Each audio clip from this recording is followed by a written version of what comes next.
All right, can make sure that our most important sound effect is ready. Thank you. Okay. Thank you. Good. We're going to need that. Okay. I think we're set. There's nothing more we can do to make this better. Okay. Brandon, are you regretting being here already? Not at all. It is 500 degrees in this room. I'm literally in the hot seat this morning. Yeah. Or today. I think the last time we did a night recording, it was still winter time because they were doing the budget debate. It was like February, March, so it was fine. Yeah, it wasn't that bad. Rule. We don't do night recordings in the This summer. heat is disrespectful. This is nasty. Yeah. It is, and I'm nasty. I'm But feeling no, gross. this shows our commitment, right? It really we will does. come in and step into the pit of hell just to tell people what we think. Just for democracy. I think that's We are. it. Yeah. I think We that's are. it. All right. We're going to kick it off. All 3 right. and 2 and 1.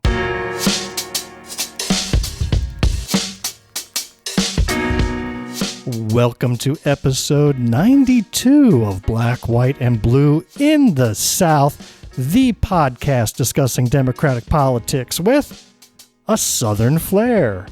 I'm Bill Kimler, I'm Jumelle Brooks. And I'm Brandon Upson. and we're coming to you live from the pits of hell. I'm sorry, we're coming to you live from Greenwood, South Carolina, a little red county in a rather red state. If you like what you hear and think others ought to be listening as well, then you need to hit pause right now. Don't listen to another word. Just hit pause, then leave a rating for our show. Please write a short review. We haven't had one in a long time. Tell your friends about us. Interact with us on social media. Or better yet, if you wish to unseat an entrenched incumbent, we have quite a few of those around here, right? Well, then all you have to do is legally change your name to be the same as your opponents and cause mass chaos at the ballot box. Whose smart idea was that? I like it. Well, the TV series Fargo, which is one of my favorite series, showed off this technique in season 5 a couple of years back. In it, there was a sheriff's race where the incumbent was this mean old bastard named Roy Tillman, played by the legendary John Hamm. Okay. I love that guy. But he was playing the mean old, sheriff who's been the sheriff forever. Yeah. He was up for election again. He had the town under his thumb.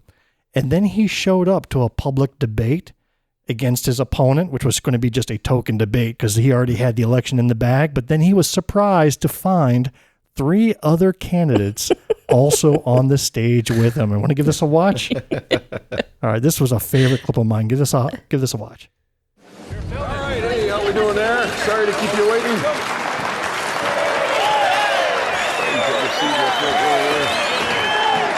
Welcome, Sheriff Roy Tillman. That Miss Cordell we got there tonight. Please. What an honor. Oh there my wasn't God. the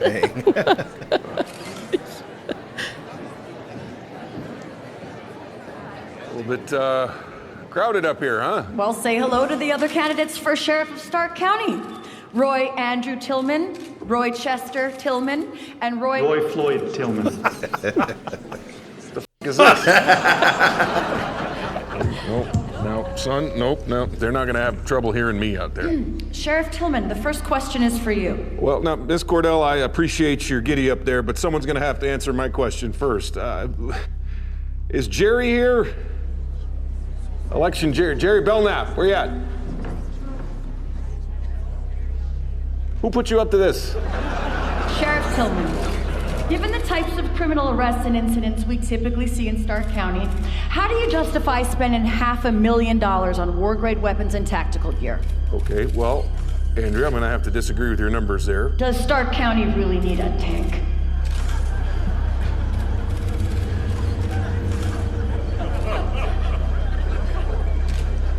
As sheriff, my first priority is the safety of the community.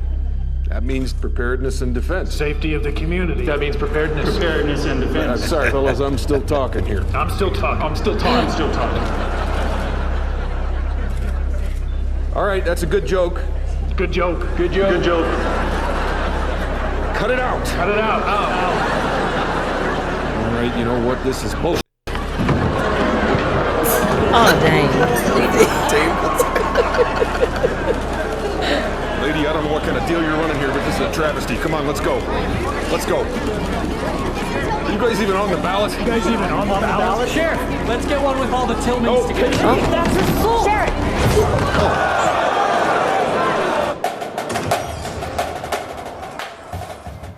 All right. So what do you think of this technique, Jumelle? Do you feel that was effective? No, I changed my mind. It was not. It's quite violent. Yeah, when you have an entrenched, violent sheriff, Yeah. maybe that's not the best technique. But Not so. they rattled him. They All did. three of them. Well, why do I bring this up today? Just because I like to show fun clips of TV? Nope, you Jumelle, found something. Would you be surprised to know that this has actually happened this year in these United States?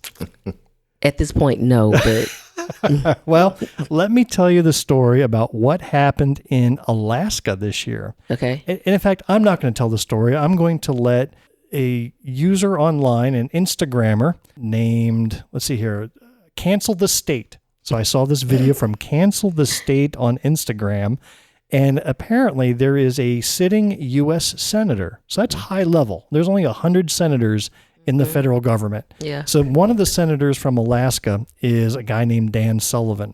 And, well, I'll let Cancel the State explain what's going on out there.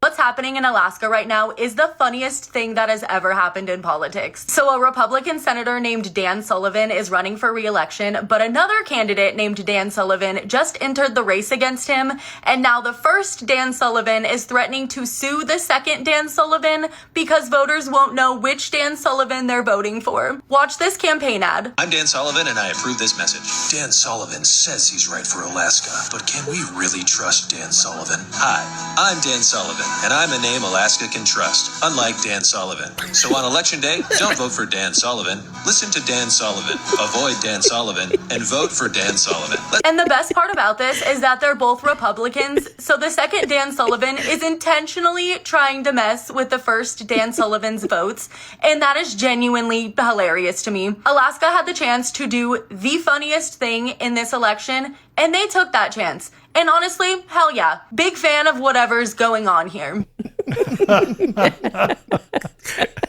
I like it.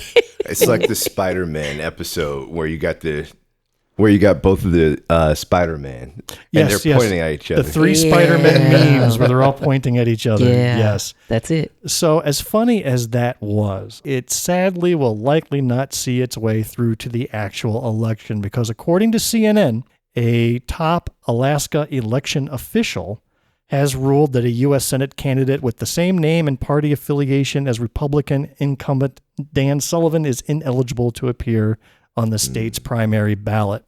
According to Division of Elections Director Carol Beecher, in a letter sent Monday to the challenger, Sullivan, she said she concluded that his declaration of candidacy was not filed in order to declare an actual good faith candidacy for the office of United States Senator, but was instead filed with a purpose to confuse or mislead and to thereby compromise that ballot's fairness and neutrality.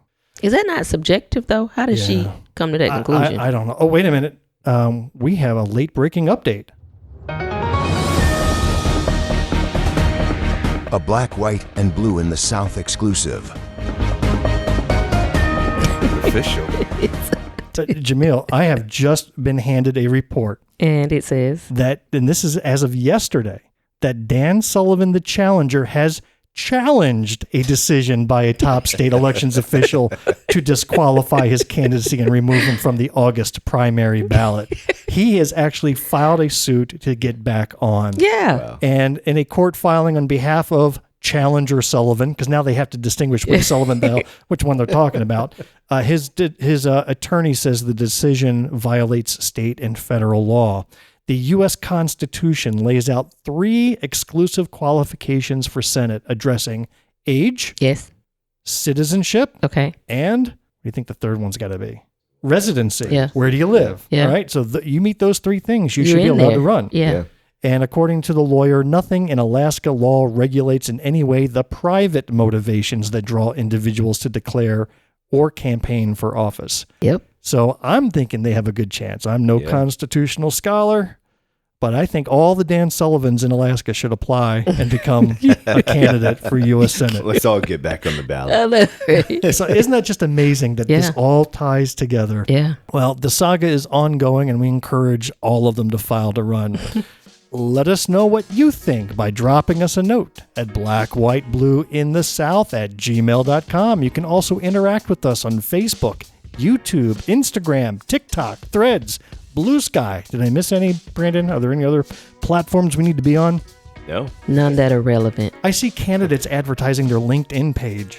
The hell is that? Have you seen that? I have. I haven't been on LinkedIn in forever. Yeah, that's where I go to for all my political news, right? LinkedIn. So take a quick peek at those award-winning show notes on your podcast app where you can find links to all of these accounts, the news items we talk about, and more.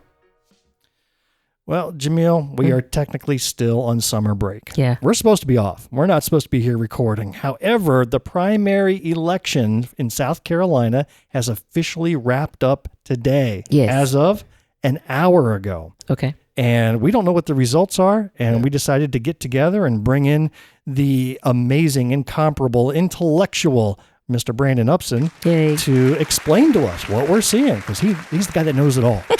He's the guy that knows it all. Yeah. Well, I don't know the results right now. Right.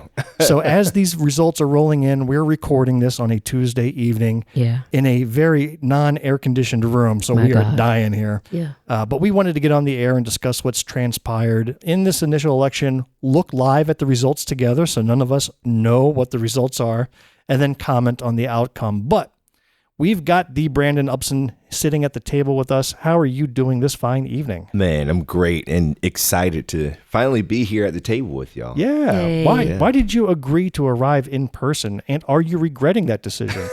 Never. Even though y'all brought the summer inside, I'm happy to experience this with y'all. Now, this isn't your first time in the studio with us, although it is your first time on the air. First time on the air. I've been over in that corner right there before. Yep. So in the room, love the way that y'all have this structure. You had to travel a bit to get here. Why did you decide to make this trip? It was worth it. It was definitely worth it to be in studio with y'all to have this conversation. Yeah. Well, man, before we get to the elections, let's inform our audience a little bit about our guest. Yes. So to introduce you, I actually have a clip of me introducing you. So I'm going to take us way back to the year 2021, where I actually introduced Brandon Upson. So let's take a watch. Okay. Okay, with that motivation, I would like to turn this over to one of the most motivational people I've ever seen speak. Jumelle, look how skinny I was back then. Let's just look keep at that going. skinny man. What happened? And we got people up on the stage wearing masks. That was, everybody wearing masks in those days. Yeah. Oh my goodness. Brandon Upson is the chairman of the South Carolina Democratic Party Black Caucus. He's also the founder of a group called Amplify Action. Now, I need to interject because he's none of those things now. So this is 2021 Brandon Upson. Yes. Okay. A nonprofit organization focused on rebuilding power within marginalized communities through voter registration and civic mobilization of black men. In 2020, his organization, this incredible numbers, his organization registered 39,000 black men and motivated and mobilized almost 500,000 black voters to get out and vote. And that, ladies and gentlemen, is a reason why we have a Biden administration in the White House and not a second Trump term. Ooh, that was kind of a... Yeah. I want to take that back. It's all right. Well, anyhow, you got the impression that Brandon was doing stuff. Yeah. But you've done a lot of stuff since then. So let's encapsulate. What has happened in your life and in your career since 2021? Well, like you, eating cornbread and collard greens. Put on a couple pounds here. Yes. Oh, my. So that organization, Amplify Action, we ended up in 2022 mobilizing over 1 million young African-American voters. Our voter registration count crossed 300,000 altogether and got the attention of some other folks. And they came and we turned that organization over to them and merged. And, a good business arrangement. What's it called now? It's called Winning Strategies now. Okay. Yeah. So they took in all the infrastructure that we built out from 2020 to 2022. So that was pretty awesome. Yeah, it was. But then, ran for chair of the South Carolina I Democratic remember Party. that day. Yeah. I was your number one fan. Yeah. Well, I appreciate you and all the other number one fans. I can only imagine. And let me share this with you, Jumelle. I think you were there. Were you at that election? I was there. I think Brandon did one of the most gracious things I've ever my seen. God. First of all, that whole election process was the worst. Yeah, it was. I mean, there were like 1,000 people in the room, and they made different sections stand up and yell out their vote while somebody tallied it on paper. What is that? A mess. It was a mess, right? Yeah. But anyhow, it took forever for each round. But at some point, when Brandon got the feeling that he came close but wasn't going to get 50%, you withdrew to save the rest of the people there that pain. And there's still mixed feelings out there. Every time I go somewhere, they're like, hey, you should have let us vote because we just wanted to stand for you. Yeah. There was about 3,000 people in that room. Oh. And if the vote would have taken place, it would have been 68 votes between me and Crystal. Oh, wow. So the closest race that I know of, and the closest race that some folks have told me it would have come down to. But to challenge it and go into a second round, it would have just deepened the divide and been more for us to clean up internally moving forward. You healed those divisions. You bowed out gracefully, and you didn't just disappear and take your toys home with you. You stayed engaged. Absolutely. So what did you do after that? Yeah. So continued working, joined up with the Union of Southern Service Workers and helped them with their activism and organization in South Carolina. Before my work with them, workers at Waffle House, they were having their tips stolen. There was no pathway to a living wage, no benefits, and their hours were in flux. Yeah. We organized, targeted Waffle House specifically, and a year later, the corporate office of Waffle House corrected every grievance that we laid out with them. Labor organizing. That's incredible. I did not know you were in there. Yeah. And I also worked with the ILA and was the chief strategy consultant when we took Governor McMaster to the Supreme Court and won. Oh. So defended the master contract, tried not to have baby number 4 and succeeded. Okay. But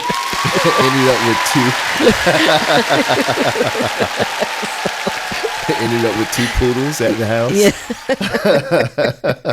That's not lasting long. That's wearing off. Okay. But, continued moving forward, started an organization called the New Progressive South. Yeah. Focused on training, recruiting, and deploying candidates to run for office. The issue that I was seeing across the South specifically is that we were relying on people in office to do the right thing for working people, and they had no real connection to the struggle of working people. So my concept was, well, why don't we put card-carrying union members in position to run for office? Yeah. So last year, or was it last year? Yeah, 2025. We trained 9 candidates to run for local office, put our resources behind them, and 9 of those candidates won, flipping 7 Republican seats. That's what's up. That's fantastic. So you've been in campaigns, you've been working hard. Man, what's in your future now? I mean, I know you were just managing some campaigns during the primaries, but now that we're post-primary, what's your next goal? Man, just a shout out. We had 6 candidates running and 5 of them won. Yeah, we're going to cover that here in a minute. Yeah, that was amazing. What's next? I am looking forward to leading or helping lead the transition process for the next governor, Secretary of State, Attorney General, on down the ballot. To take over the state of South Carolina and get us back on track. Ooh, we're going to appreciate you now. You promised to come back to us to tell us about that, right? You're not going to get so highfalutin and high and mighty on us. When we win, we'll do this show in the lobby of the State House. Oh, hold on. Write that down. Did you get that? Save that. That's saved. We're going to clip that. We're going to clip that. We are there. Yeah, we're there. Let's do it. Can y'all see it? Can you see it now? Yeah, in between like right the there. columns? Oh my gosh. I have to contain myself. I mean, Jumelle and I spent most of Jermaine Johnson's announcement out on the steps waving signs. This way, please. Yeah, This way, please. We missed most of it. But. Are you here for us? This way, please. So, yeah. Well, let's get to the elections because that's the reason why we're here. Yeah. So let's start with the first round of the primary elections here in South Carolina that was held 2 weeks ago. And again, for the first time in decades, we had challengers for every seat. Loved it. Multiple challenges for every seat, which was good. Yeah. I loved it. Let's start at the top with the race for governor. And let's talk about who we endorsed. Yes. And were we successful? Okay. You know, are we difference makers? Are we the king and queen makers? Yes. Of course. Okay. Of course. We'll skip over those that we got wrong, but we'll focus on the ones that we got right. Sounds good to me. Y'all got a lot right. Yeah, let's start with the governor. So we did endorse our good friend, Jermaine Johnson. Yes. And because of our endorsement, he defeated not one, but two millionaires. He did. He did. Multi-millionaires. Right. Is Jermaine Johnson a multimillionaire? I don't think so. No. He's a humble man from humble beginnings. Yeah. But, you know, the power of what he is and the way he campaigned, going to every corner of the state, shaking every hand that he could shake multiple times, that paid off. It paid off. It and paid so off. he got 60% of the vote. Yeah. Something like that. That was just incredible. And it also brings to that question, like, what was the one word everybody used in supporting the millionaires? What word would they use to say we've got electability? And if they could not get a decent showing in a primary, how electable were they? Yeah. Unelectable. Yeah. Apparently, Right. they couldn't even buy a vote. Right. So it's a good lesson that money, while influential, is not the end all and be all of politics.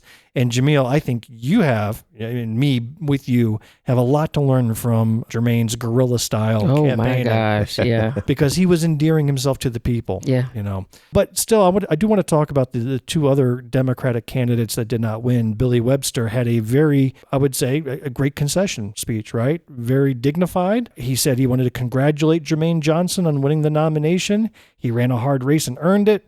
South Carolinians are ready for a change. I urge every Democrat in this state to unite behind our nominee and fight like hell to end nearly 3 decades of one-party rule in November. Like, to me, gracious personified. Very much. You can't have a bad thought about Billy Webster, not for this campaign, after a concession speech like that. Okay. Mullins McLeod, what do you think he said afterwards? I'm mad. Said, check out my Bible. Yeah. Well, it's a burning in his belly. 2 days later, he was running around Charleston in his underpants again. He said he was quiet for 2 days, and then he went on Facebook and posted a meme, and the meme just had this quote: "The forest was shrinking, but the trees kept voting for the axe. For the axe was clever and convinced the trees that because his handle was made of wood, he was one of them." And that is a Turkish proverb. Yeah. Does that sound like a gracious concession? No, I'm mad. That sounds like he is hurt. Yeah. Well, he spent almost $4 million.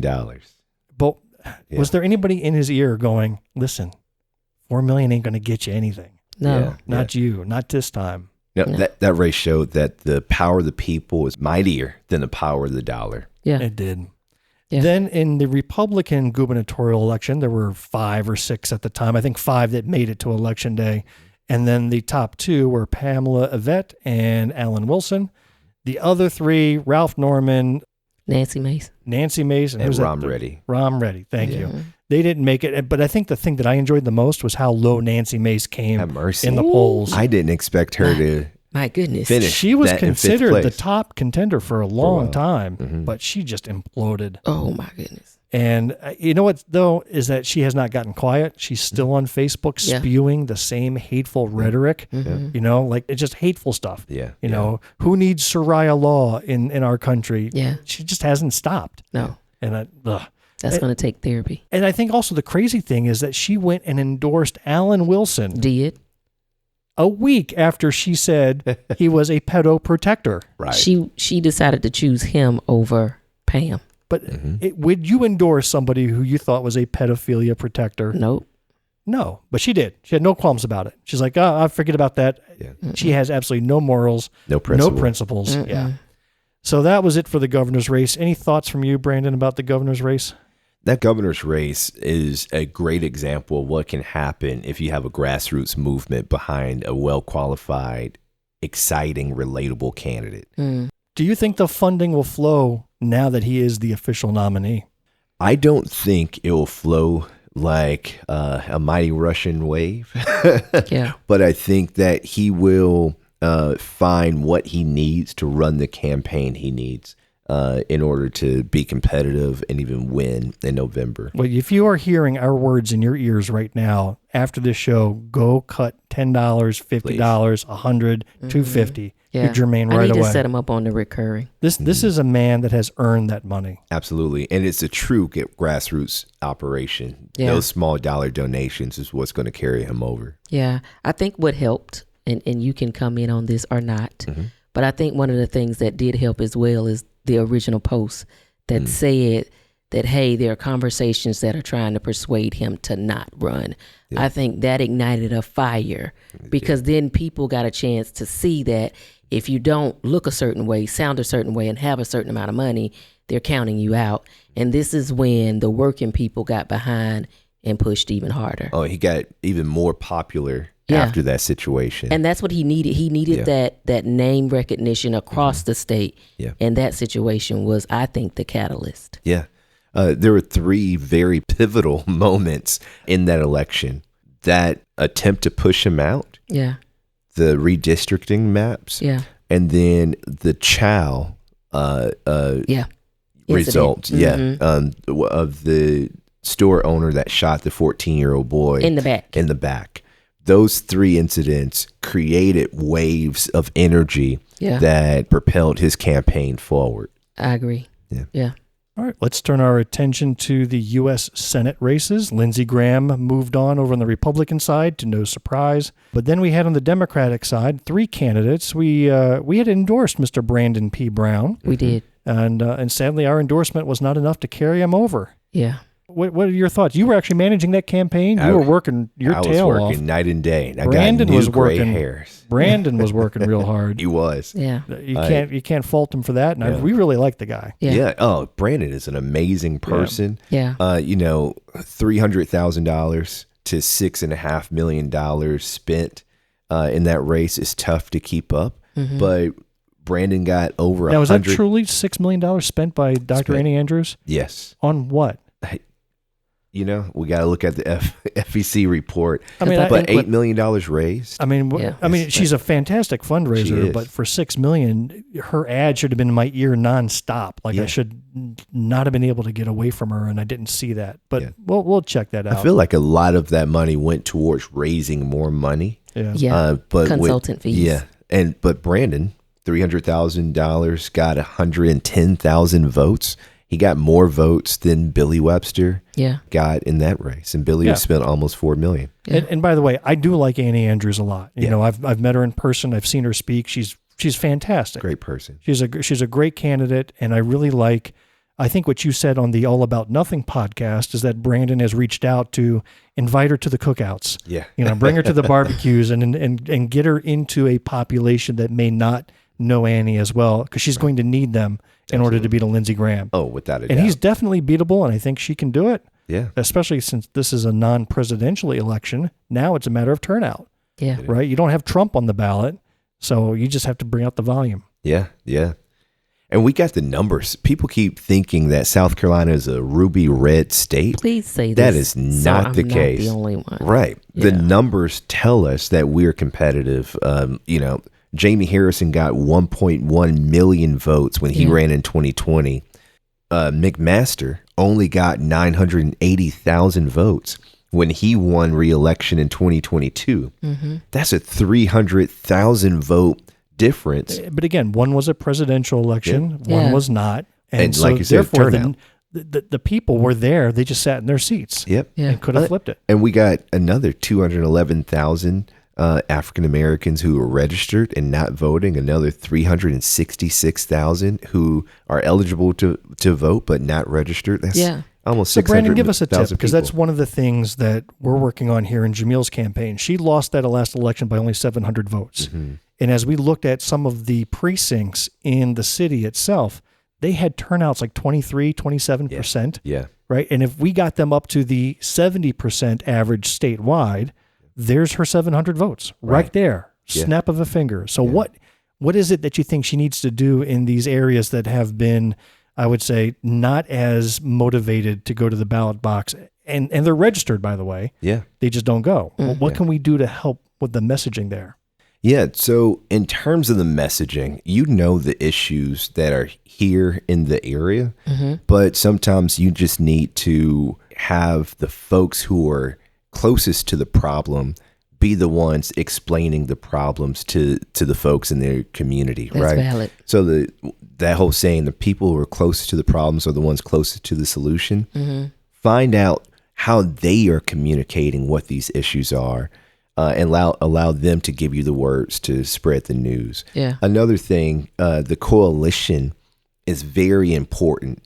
Who else do you have out there that is going door to door, talking to folks at the churches, talking to folks in the hospitals or the gas station and grocery store? How big can you make this coalition and broad across the district? And the last thing, we can never forget about doing voter registration. There is a population of people that you can expect to vote, and your vote goal, and the difference between that is your gap.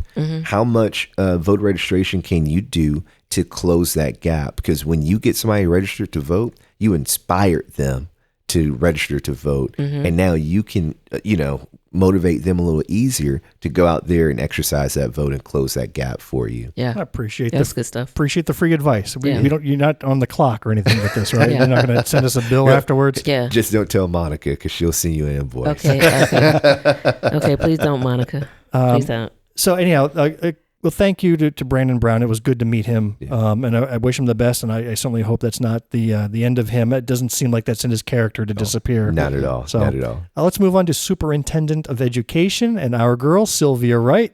She did right. She won big time in a dominant style. Yeah. And again, you were at the convention, Brandon? Oh, yeah.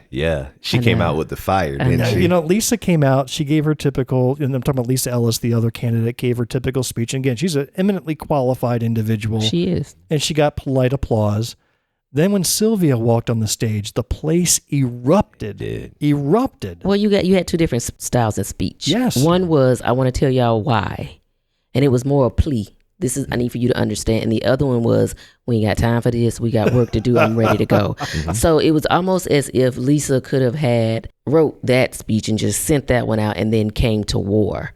You would have had more of the same style speech, but they came to accomplish two different things, and both of their styles showed that. Sylvia nailed the style. I mean, she walked in like she had won Caesar. Fingers in the air, the pose in front of the flags. That was just nuts. Never seen anything like it. I'm proud of her. And I texted her. I said, that response you got when you walked on stage was earned, not given. Yeah. That was the result of her for 2 years visiting. She came to Greenwood 52 times. Listen, right? I just keep she's telling been everybody. everywhere. Sylvia did this thing, and I know she had help, but Sylvia was in that car with a yard sign, and everywhere she went, she'd pop out that car and throw that yard sign up. And she was doing these selfies by herself because it was just her in a lot of these places. She went into strange lands, never met a stranger, because the common thing that they shared was the passion for education and children. She was focused. She was. She's on the road right now. Yeah, she sure is. Yeah. I just talked to her. Actually, we have a surprise guest sitting outside the room. No, I'm kidding. But you wouldn't be surprised if she walked in. Not at all. No, she would have told me. So I know she's not. She has a clone somewhere. I don't think it's not just her. You mean like that clip earlier with the 4 Roy Tillmans? There's 4 Sylvia Wrights running around. 4 Sylvia Wrights. And I told her, I said, after these primaries, you got to breathe. Yeah. You got to. She was like, yeah, I do. And then I look up again and she's gone again. She's gone, yeah. Okay. She breathed at 7 p.m. and then got back to work. That's what it was. All right. By 9. So we both endorsed Sylvia, and she won. Yeah. So we are 2 for 3 so far in our endorsements. Then U.S. Congress. We actually split our endorsement on the air. I had supported Dr. Ernest Mackins. You had supported Eunice Lehmacher. Yes. And then we voted. What did I tell you afterwards? I switched my vote. You did switch. We talked afterwards. We shared some observations from the fish fry. I agreed with you and I actually voted for Eunice. Yeah. So we're going to consider that an endorsement that we won because we both you had talked, we talked it out. We did. But when I came to the ballot box, I voted for Eunice. Okay.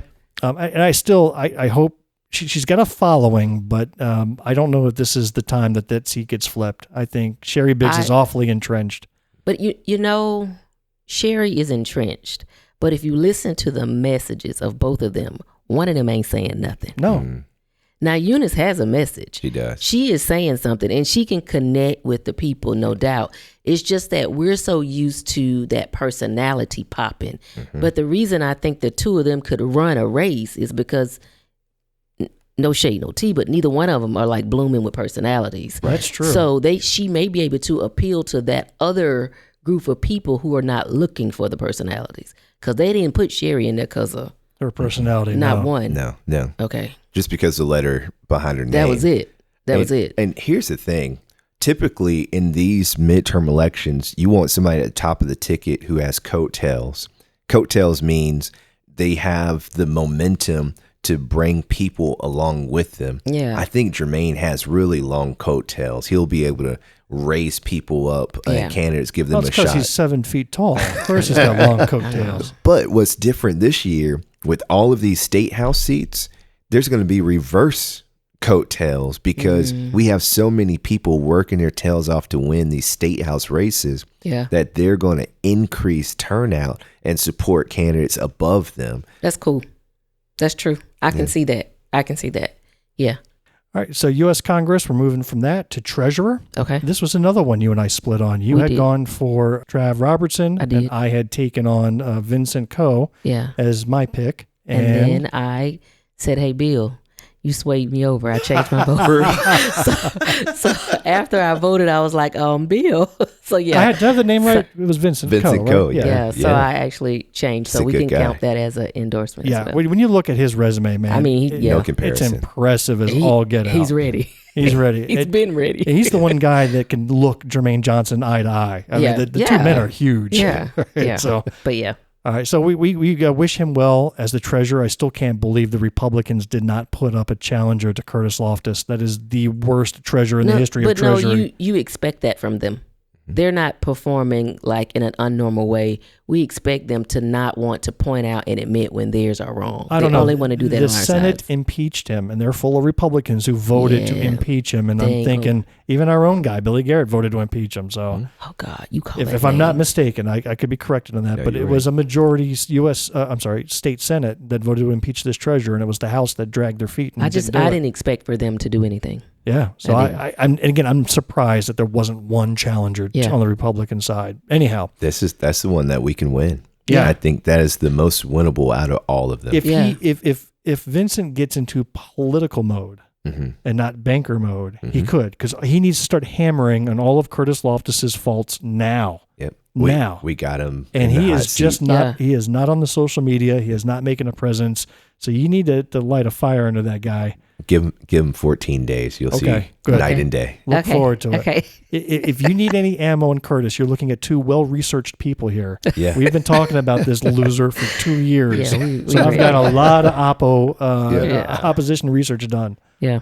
All right. Comptroller General Tiffany Boozer took it away. Without a doubt. And we saw the other guy, Bruce Cole, and he just wasn't.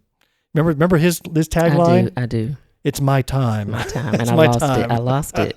It's my time. It's all our time. That clip where you were interrupting me. Bill, hit pause. Bill, pause. I don't know why you started kept yelling letting me. me go. Like, just press the button. You were about to reach over and press the button yourself. So we congratulate Tiffany. She is a firecracker. I don't know who that opponent is on the Republican side. But again, if she gets political, she gets on the social media. And she's out now, too. I've seen her. I think she covered about 4 different counties for Juneteenth. She did. So she's out. And her and Vincent together, we booked them for press. Okay. So they're doing interviews together. Okay, cool. So they did 2 today. Okay, cool. Well, you've got our card. So I expect to hear from them. And we can do them remote if needed. No. We don't have to do them together, but you can have 2 seats. We can have 2 seats. We can have 2 seats, okay. Oh, well, we're doing an upgrade, by the way. So we're going to be able to handle many microphones. Nice. Bring them on. Yeah. Yes. Okay. The last one that was up for election was the Secretary of State, and Brandon, your boy Jason Belton came through. Squeaked it out. That was a close election too. Yeah, that was Now, I gotta say, 4,031 votes. We had actually endorsed Edwina Winter, but I think both were qualified. You know, it was a tough choice. But congratulations to Jason. Yeah, he did. He Thank did. you on behalf of Jason. Yeah. Oh, he said on behalf of Jason. Yeah. You know, that is the most humble guy that I know. He's he little brags brother. about his humility all the time. You know, everywhere he goes. Everywhere he goes, he's the humblest guy we've ever seen. And then he sings a song about it. That might be it, the song singer. Yeah. Well, all right. And Brandon, I heard or saw this candidate slate card. Oh, yeah, he did that. That went everywhere. He did that. I couldn't get it off of my screen, No. buddy. Congratulations. And if somebody said, Thank you. who do we vote for? Bam. It was there. Like, there was no questions. This is your cheat sheet. Yeah. Go get it done. That's the goal. Man, nobody else came out with a slate card. No. You know, Now we're going to see 1,000 of them. Yeah. But it did its job. It did its job. Really. It really did. And you didn't physically print a single one, right? It was a purely digital card? Oh, no, I printed them out too. I made sure we got them to where we need to get them. Wonderful. Good. Well, it was effective. Yeah, I had Wonderful. 120,000 of them printed. Dang. All right, that's more than zero, which was my estimate. I thought this was purely a digital thing. No, it was organically viral online, which that probably moved just as much. Yeah. And then we printed out the 120,000, passed them out in churches in the upstate and the PD. Okay. And just like it was a party promotion. Yeah. Right. On cars and on everywhere. Yeah. All right. Well, let's move to 2 weeks after that because we did have runoffs throughout the state. In Greenwood County, we didn't have any Democratic runoffs, so we got to kick back and relax a bit. So what runoffs are we interested in today? And we're about to go online and look up these numbers. Okay, get the screen ready. I got the screen ready. Okay, I'm ready. All right. But which... I know. My phone is buzzing.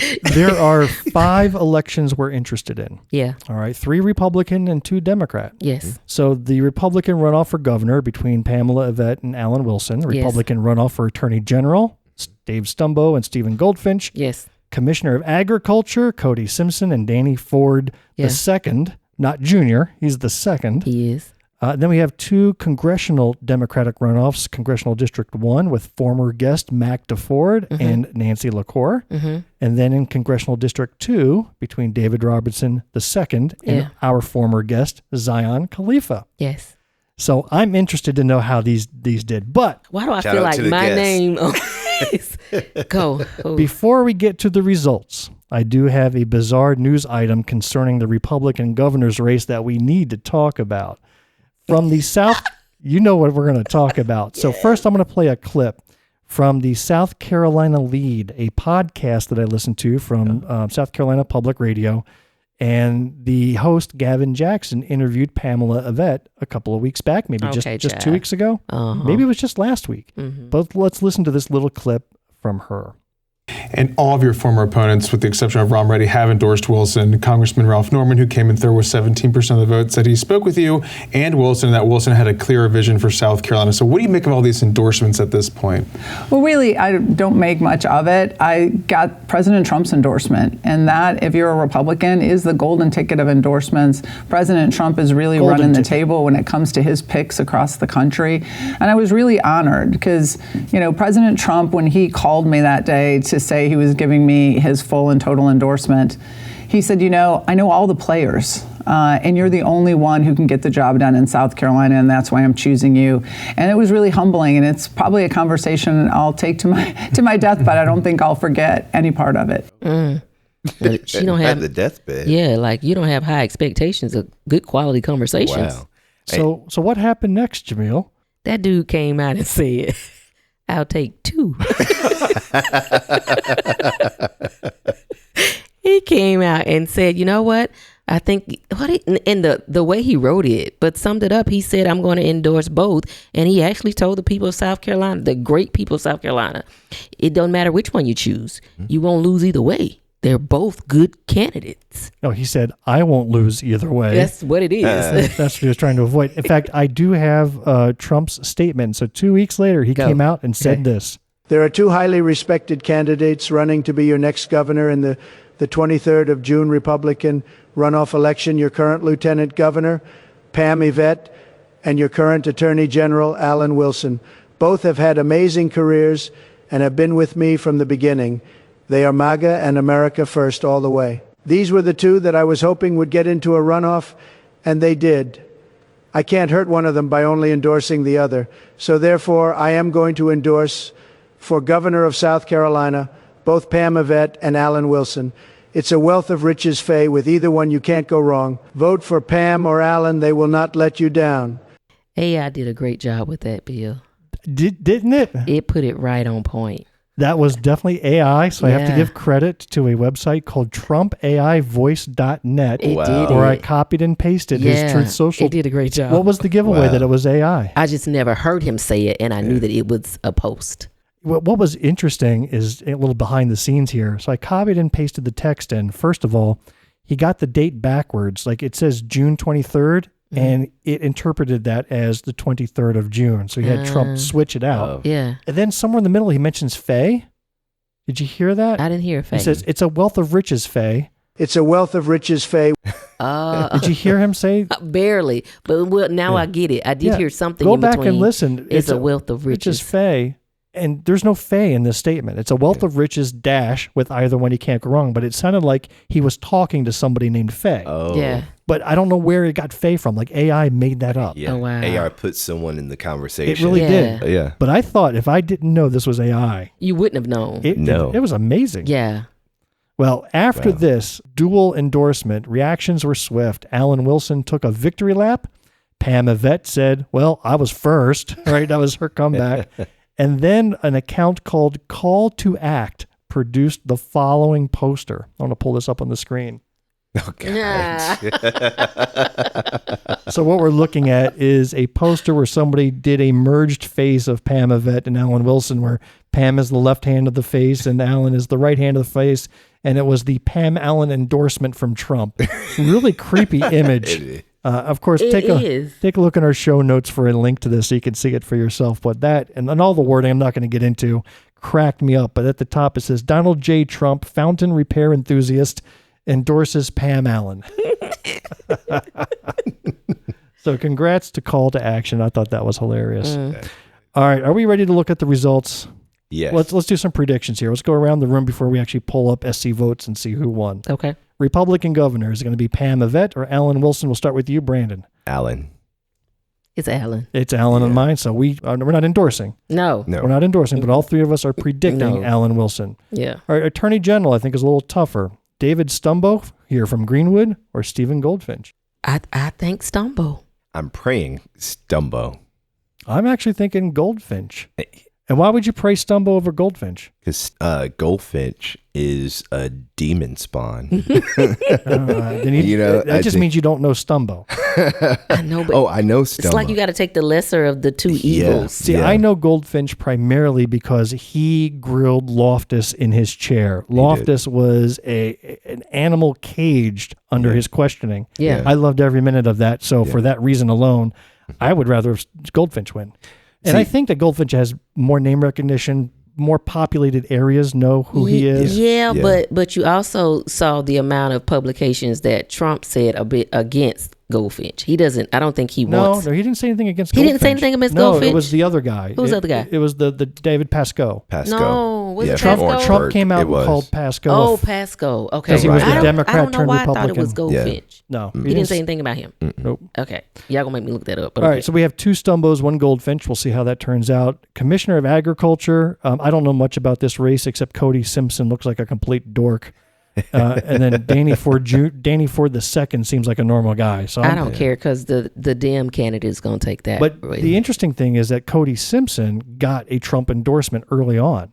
Oh. Like out of the blue. Like, why is Trump giving a hoot about who the Commissioner of Agriculture is in South Carolina? So they can keep killing these farmers. But Cody Simpson is a MAGA Republican and that was his biggest thing, is that he's got the endorsement. Not much else there. Yeah. So I don't know if you have an opinion on this race, or if you know nothing. I don't know who's going to win that one. Neither either. do I. Okay. Yeah. Democratic runoff. Mac DeFord or Nancy LaCour. I've been following that race. What's the agency that endorsed LaCour that has Republican tentacles? Who was that agency? But there's an agency, and that's what made the race say, well, why would Dems go ahead and put her in when she's being endorsed by a Republican organization? But I cannot recall the name. Is that the newspaper, the Palmetto Courier? Is that the one you're talking about? I don't remember. Because the publisher and the founder of that Palmetto Courier. You're thinking about the Post and Courier? No. There's a Palmetto Courier? Palmetto Courier. I'm not aware of that publication. It's a guy. He had this separatist group. Oh.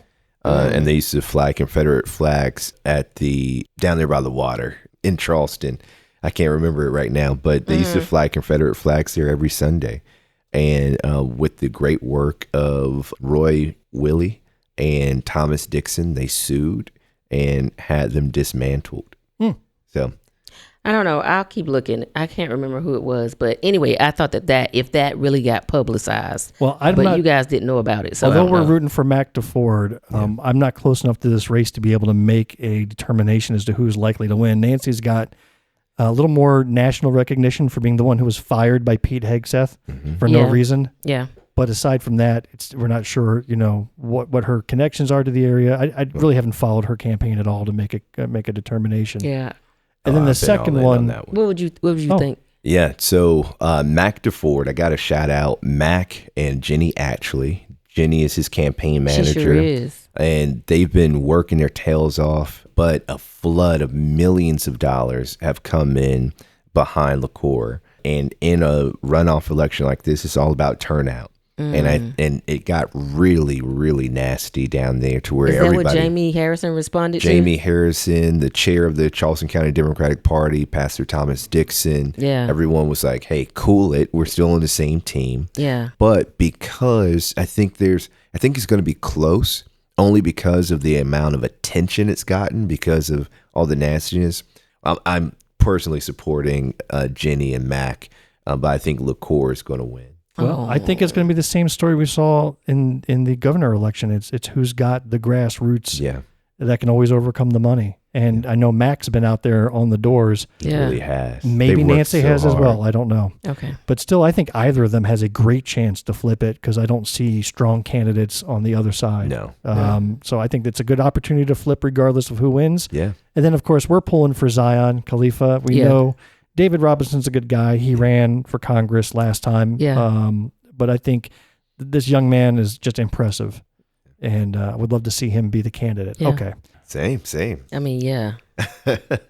We ready for and this? He's my homeboy. We're both from Aiken. Oh, yeah, that's right. Yeah. Oh, you're biased. A little as bit. you should be.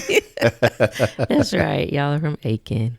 All right, I'm pulling up SC votes to the screen. Past my bedtime. It's 8:48. Wow. We're almost done here. We are now going to hit view results. Yeah. I wonder if anything's been called yet. So we're going to, I'm sure it's been called by now. You think I'm so? sure it's been called. But do you think they have it? Because I think they're slow with uploading. Let's go. See. Let's go. We're viewing the results. The website is loading as we speak. All right, we got the date right, June 23rd, 2026. We see the date. Go to the results. These are the unofficial results, so these are Official. not certified yet. Correct. Scrolling. Oh my Scrolling. God. Ever so slowly. The time is correct. We're still scrolling. Updated about a minute ago. Okay, so you know this is current. By the time we get there, it'll be an hour ago. Bill, just Governor, go. Republican, vote for one, it says. 23% in. Wow. My God. Wow. My God. We are calling it for Alan Wilson by a 2 to 3 margin. My goodness. My God. I'm sorry. A 2 to 1 margin. Yeah. 33% to 67%. Now it does say 23, 24% reported, but something like that. That's a huge differential. Yeah. Okay. So that's one. Yeah. I could have told you that. Well, remember, Pam came out on top in the 5-way primary. She came out on top. So it looks like Alan took everybody else. He consolidated because everybody else endorsed him and not her, didn't they? Except for Ron Reddy. And Ron didn't endorse at all. He stayed out of it. Yeah. Okay. All right, Attorney General results, same percentage. Yes. And it looks like Stumbo is in a lead by almost 9,000. Okay, I think Stumbo will take that. Well, this is where I think this one I might want to wait on. That Really? is, It's closer to 20,000. Oh, you're right. I'm sorry. You're right. Yeah. Like 20,000 votes. Maybe. It looks like Stumbo may pull this out. Yeah. But it's 45 to 54. But, I'm thinking if Myrtle Beach comes in. And I wanted to see the details. See which counties have come in. All right, we'll come to that. Okay. Commissioner of Agriculture. We don't know. We don't care. Cody Simpson, the MAGA farmer. Yep. Again, another 63 to 37%. Oh, boy. All right. House Here of we Representatives, Mac DeFord, Nancy LaCour. It is 52 Nancy, Oh, that's 47. just early That's vote. early voting. No counties have. That's yes. right, early voting. So Yeah. early voting has Nancy LaCour in an 800 vote lead. Okay, so we'll have to see what that updates. Go slow right here because I got to brace myself. House of Representatives, District 1, Republican. We don't care about that. So we're moving forward. I'm actually surprised Mark Smith's not in the lead there. But again, that's early voting only. All right. Okay. Zion Khalifa with 1,042. David Robinson with 1,005. They are within 37 votes difference, but that's with 20% of the votes counted. Wow. That is incredible. Well, shall we do a quick peek and see if any other organizations are calling votes? Yeah. Let's see what we got here. So WIS News 10 has called Alan Wilson as the GOP nominee. Yeah. And it will be Alan Wilson versus Jermaine Johnson. Do they have any House races updated? It says House runoff. House runoff. Yeah, let me go to that. Ooh. 70% in. 900 votes. Yeah, so Nancy LaCour in District 1 is ahead by 900 votes with 70% of the votes in. It looks like she may pull this off if it stays consistent. Still in District 2, only 24% are in, and it's still the same. All right, Zion better So this pull. is showing a 7-vote difference. Yeah, that's crazy. That's crazy. Isn't it? But, and I know this is not the time to say it, but this is when people need to be watching because you see that every vote does count. It does. It literally does. Look at that. Well, I think we walk out of here without a lot of conclusions. We know who the governor and the commissioner of agriculture candidates are going to be for the Republicans. The attorney general, I think, is still up in the air. They don't have attorney general runoff listed, do they? Do they? Yeah, they do. Do they? Oh. Yeah. The attorney general runoff, they have declared David Stumbo. They're calling it. David Stumbo has won with 54.7 to Stephen Goldfinch 45.3. Oh, I'm going to be dancing in the streets. Whoa. Well, you remember that if he ends up being the attorney general. I really do think it was, you had to pick the lesser of the two evils. Yeah. And that Goldfinch is a horrible person. I mean, but you got it. They're gonna pick someone. Yeah. Yeah. Well, And it was close. Yeah. All the more reason for us to get out and vote. All I know is that if Stephen Goldfinch had been elected attorney general, he said one of his first things was to prosecute Curtis Loftus. As an attorney general, he was going to open the investigation. But he also, I believe, he would have weaponized the office even more. And he would have been, just like he did just a couple weeks ago, start attacking Democrats. His personal attack on Representative Gilda Cobb Hunter. Yep. If we go back to that, I think he would have definitely weaponized the office. Yeah. True. That's what he gets. See, God don't like ugly. All right. Well, we may have to keep an eye on the congressional races, see where that ends up. Yeah. Well, that's going to wrap it up for this episode of Black, White, and Blue in the South. Are we walking out here feeling good? I'm feeling discomfited. I mean, I feel all right. I'm feeling uneasy. Well, thank you, Brandon, for spending this evening with us. Yes, I know. Thank you for having me. And I couldn't think of anybody better to spend this time with than you. Yeah. And Thank we you. appreciate you for coming and being in the sauna with us for an hour. Yeah. I feel And even detoxed. he was even hot, but he still gave great advice. He did. Like, He did. we set him on fire. Well, we will be back in a couple of weeks with a full episode, many more interviews, insights, intelligent discourse, and idiotic clips. We hope you enjoyed what you heard today. Please take a quick minute and leave us a rating and a review of this show. We truly do want to know what you think. Your reviews help others find us and spread the word about this show. If you do, I will get my name legally changed to John McCravey, and I'll run again for State House next election cycle. If you are a blue, you don't think I'd do it? I will do it. You would do something like that. If we get reviews, I will change my name. Oh my gosh. If you are a blue dot in a red sea, Not going to work out for me. I would never call his name. Keep the faith. I'd be like, dude. Hey. I'm John McCravey. I'm Jumelle Brooks. I quit again. If you are a blue dot in a red sea, let me go home, please. Okay. Keep the faith. Keep up the hard work. Change only happens over many years of work and dedication. Today's closing quote: if American women would increase their voting turnout by 10%, I think we would see an end to all of the budget cuts and programs benefiting women and children. And that came from the Coretta Scott King. I don't have anything to say. What can you say? Amen. What can you say? Amen. I don't have anything to say.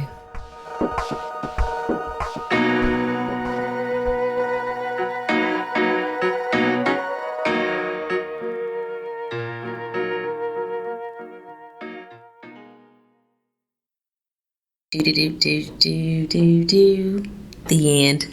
The preceding podcast is solely owned by the host or hosts and is distributed by Big Media LLC. Copyright 2026.